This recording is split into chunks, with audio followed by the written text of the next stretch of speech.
अस्सलाम वालेकुम। ये शाम के 7 बज चुके हैं। हम अभी लिथुनिया से लटेविया, लटेविया से एस्टोनिया जाएंगे और ये रोड इसका नाम A10 है।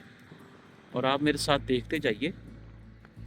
अभी हम लिथुनिया और लटेविया का जो बॉर्डर है, मतलब कि लिथुनिया के अंदर खड़े हुए हैं।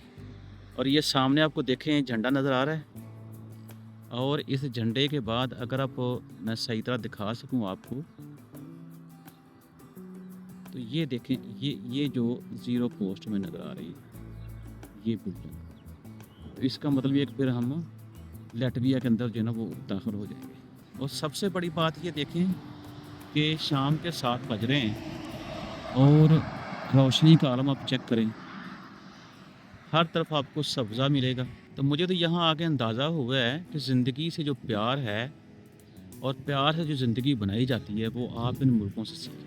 खुदा की दी हुई हर नेमत जो है उसको बड़े ही प्यार से इन लोगों ने संभाल कर रखा हुआ है और आपको उसकी इंजॉयमेंट जो है वो भी ये कर रहे हैं। ये पीछे हमारे दोस्त हैं फराज और बशर साहब, जो इस पूरे टूर को होस्ट कर रहे हैं। तो चलिए अब हम आहिस्ता आहिस्ता फिर ज़ीरो बॉर्डर जो है उसको क्रॉस करते हैं और फिर लटविया जो है वहाँ पहुँचते हैं। और आगे जो हम पहुँचेंगे वो लटविया का शहर रिगा है जहाँ हम जा रहे हैं।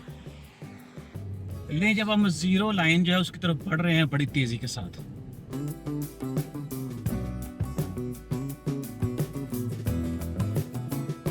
ये देखिए, ये वो ज़ीरो लाइन पोस्ट मैं कह रहा था आपको।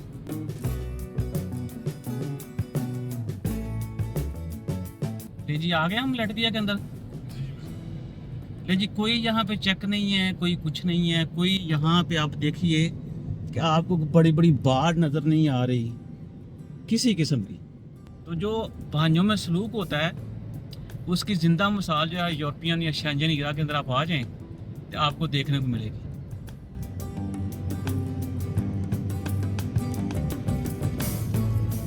आप सब्ज़े का आलम चेक करें।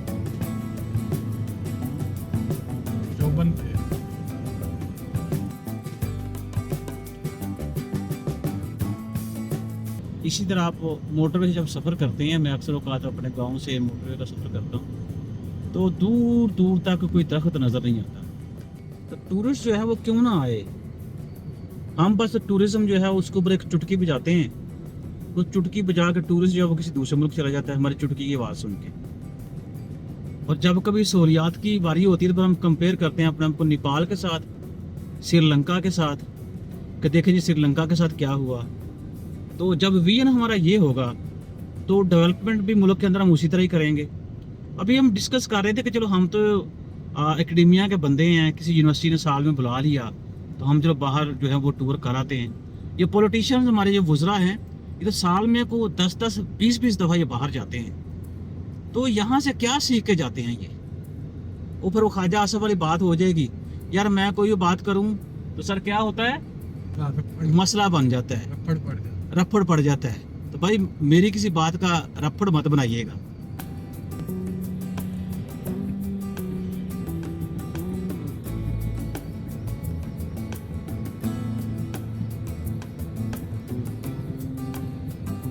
इतना ज़्यादा सब्ज़ा है कि सूरज की रोशनी होने के बावजूद आप इधर कैमरा करें तो आपको ग्रीन अंधेरा जो है ना वो नज़र आता है। तो हम बसीते कौम भी मेरे ख्याल में जो चीज़ें हैं उसको तबाह करने में, उनको ख़राब करने में और बड़े फ़ख्र से बताते हैं कि मैं फ़लाँ जगह स्ट्राइक थी तो मैंने 10 गमले तोड़े थे।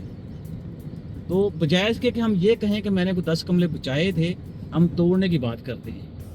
तो आप ये देखें, यकीन करें आंखें जो हैं इतनी खुश हो रही हैं सब्ज़े को देख के कि यार अल्लाह ताला हमें ये चॉइस दे देता ना पैदा होते हुए कि भाई हाँ भी तूने कहाँ पैदा होना है, पाकिस्तान में, इंडिया में, नेपाल में, श्रीलंका में या इन कंट्रीज़ में, तो शायद उस वक्त हमको बेहतर फैसला कर पाते। लेकिन उसके बावजूद मैं ये बात करता हूँ कि जितना अच्छा मुल्क है मेरा पाकिस्तान प्यारा, दुनिया में इस जैसी प्यारी सरजमीन नहीं है। लेकिन हमारा ये हक भी बनता है कि हम उस सरजमीन की हिफाजत करें, उस सरजमीन को संभालें और जो जितनी खूबसूरत सरजमीन है उसको और ज़्यादा खूबसूरत बनाएं। हमारा जो जेंजी है वो ये कहता है जी पाकिस्तान ने हमें क्या दिया। तो मैं ये बात करता हूँ कि यार आप ये भी सोचो कि हमने पाकिस्तान के लिए क्या किया। तो जिस दिन हम पाकिस्तान को अपनी जिम्मेदारी समझ लेंगे तो मेरे ख्याल में हमारी सारी शिकायतें जो दूर हो जाएंगी, और उसके लिए हमारे हुकाम बाला है, अल्लाह ताला की ज़ात जो है इनको होश के नाखुन दे, अकल दे। तो ये इस डेमोक्रेसी से बाहर निकलें कि मैं पहला पाकिस्तान का प्राइम मिनिस्टर हूँ जिसने डेमोक्रेटिकली 5 साल पूरे किए। जी, मैं पहला पाकिस्तान का प्रेसिडेंट हूँ जो दूसरी दफ़ा 5 साल पूरे करने जा रहा हूँ। और डेवलपमेंट की बात की जाए तो फिर हम क्या करते हैं कि हम हुंजा को कराची जैसा बना देंगे। भाई हुंजा को अब हुंजा ही रहने दें, आप कराची को कराची बना लें, तो ये बड़ी अच्छी बात है। मुझे याद है मैं पैरजवा में था जिस गेस्ट हाउस में, तो वहाँ मुझे खातून मिली, तो उसने कहा जी मैं पाकिस्तान में हम रहे हैं 10 से 11 साल, पेशावर में रहे हैं हम, तो बड़ा अच्छा शहर है पेशावर, बड़ा मज़ा आया, मेरे बच्चों ने बड़ा फ़न किया। मुल्तान गए हम, फैसलाबाद गए, लाहौर गए। कराची जो कि रशी था तो मैं उसको इतना ज़्यादा वो नहीं कर रही, लेकिन मुझे अच्छा लगा पाकिस्तान में रहते हुए। और आज आप किसी से बात करें तो हर बंदा जो है वो हमसे बड़ी अजीब सी नज़रों से देखता है। तो मुझे लग रहा है कहीं ना कहीं हम कुछ भूल गए हैं, और वो भूल यही गए हैं कि मुल्क से प्यार जो है उसको शायद हमने पसे पुश डाल दिया है, और जितने हमारे ज़ाती मफाद हैं उसको हम तरजीह देते हैं कौमी मफाद के ऊपर। तो इसलिए आज ये हाल है हमारा।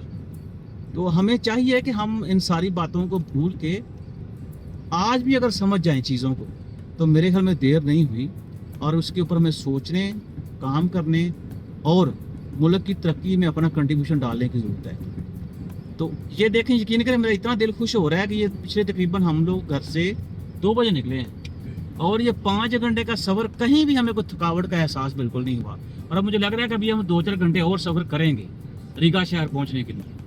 तो इस तरह से जब आपका इंफ्रास्ट्रक्चर हो और इंफ्रास्ट्रक्चर के इर्द गिर्द जो है सब्जा हो, हम तो बड़े फ़ख्र से कहते हैं जी पाकिस्तान एक ज़री मुल्क है।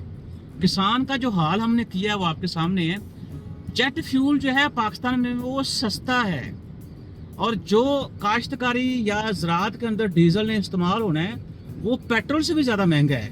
तो आप सिर्फ एक इसी बात को देख लें, बाकी तो बातें छोड़ दें जो पार्लियामेंट के अंदर आप लॉ पास कर रहे हैं कि जो टावर कंपनियां हैं, अब जारी बात यूफोन की या जो कंपनियां अपनी एडवर्टीजमेंट के लिए टावर इस्तेमाल करती हैं, तो अगर वो किसी जगह पे अपना टावर लगाना चाहें और घर का मालिक इनकार कर दे तो उसके ऊपर 5 करोड़ जुर्माना जो वो करना चाहिए। हाँ जी, टावर कंपनियां जो हैं उनको बिल्कुल ये सहूलत देनी चाहिए, क्योंकि गरीब हैं बेचारी, डेली मांग के गुजारा करती हैं।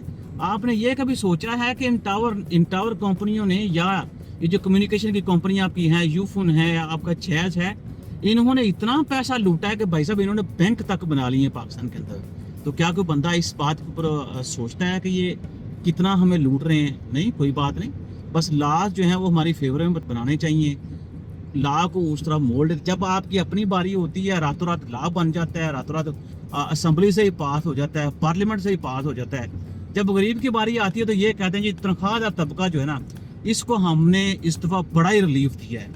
हाँ जी, कितना रिलीफ दिया है? जो उसकी जो बेसिक सैलरी उसके ऊपर हमने 10% इजाफा कर दिया है। लेकिन बजट जब अनाउंस होता है तो कहते हैं जी कुछ मजबूरियाँ थी, IMF ने हमारे हाथ बांधे हुए हैं, तो हम जो सैलरीड पर्सन हैं या सैलरीड तबका जो है उसकी तनख्वाह में 7% इजाफा करेंगे। बात यह है कि जब आप क्लियर ही नहीं अपनी बातों में, तो आपको क्या ज़रूरत है कि अनाउंसमेंट से पहले आप बता दें कि हम 10% इजाफा करेंगे। आप जब 10% इजाफा बताते हैं उसके बाद 7% इजाफा करते हैं, आपको नहीं लगता कि आप मुल्क के अंदर मायूसी जो है उसको प्रमोट कर रहे हैं? ये छोटी छोटी चीज़ें हैं, इसके ऊपर हम ध्यान दें। मुल्क की जो ज़मीन है इतनी जरखेज़ है, दुनिया में बेहतरीन किस्म का आम हम पैदा करते हैं। कभी एक वक्त था कि पाकिस्तान दुनिया में गंदम बरामद करने वाली मुल्कों की लिस्ट में 5वें नंबर पे था। दूध दुनिया में एक्सपोर्ट करने वाला 5वां मुल्क थे, और एक वक्त वो भी था 90s में, 95, 96, 7 में देखिए तो हम इंडिया को बिजली एक्सपोर्ट करते थे। आज हमारा आलम यह है कि हमारी बेसिक नेसेसिटी जो, मतलब इस बात को हम यूँ कर लेते हैं कि आज भी दुनिया में वाफर मिकदार में लोग बिजली पैदा कर रहे हैं, लोग गैस पैदा कर रहे हैं। हमारे यहाँ आज भी लोड शेडिंग ख़त्म नहीं होती। तो हमारे जो वज़ीर हैं वो ये कहते हैं कि 2030 तक पाकिस्तान में 30% गाड़ियाँ जो हैं वो इलेक्ट्रिसिटी के ऊपर कन्वर्ट हो जाएंगी। तो चाइना जो है 2030 तक कह रहे हैं हम 100% गाड़ियाँ जो हैं उसको इलेक्ट्रिसिटी के ऊपर शिफ्ट कर देंगे। तो वैसे हम कहते हैं कि चाइना की दोस्ती बड़ी मीठी, चाइना की दोस्ती बड़ी बुलंद है, तो कम से कम थोड़ा सबक ही सीख लो यार चाइना से। तो ये अब देखिए कि हम सफ़र कर रहे हैं और साथ साथ अब जंगलों का आलम देखें کہ کس طرح سے انہوں نے مینج کیا. ابھی میرے دوست بتا رہے تھے کہ یہاں کا فرنیچر جو ہے بڑا ایلیٹ کلاس فرنیچر بناتے ہیں یہ لوگ. تو اس پہ پھر ایک بات یہ بھی کی جا سکتی ہے کیونکہ ان کی جو فرنیچر انڈسٹری ہے اس کو لے کے چلنا ہے, پروموٹ کرنا ہے, انہوں نے ڈیولپ کرنا ہے. وہ بھی ایک وجہ ہو سکتی ہے جنگلات کا اتنا زیادہ ہونے کی. لیکن زندگی جو ہمیشہ وہ سبزے سے بنتی ہے, تو سبزہ ہے آپ کی صحت ہے. خدا را یہ بھی خیال کیجیے اور کوشش کریں کہ آپ اپنے حصے کا کوئی درخت جو ہے لگائیں اور ملک کی خدمت کریں. پاکستان زندہ باد.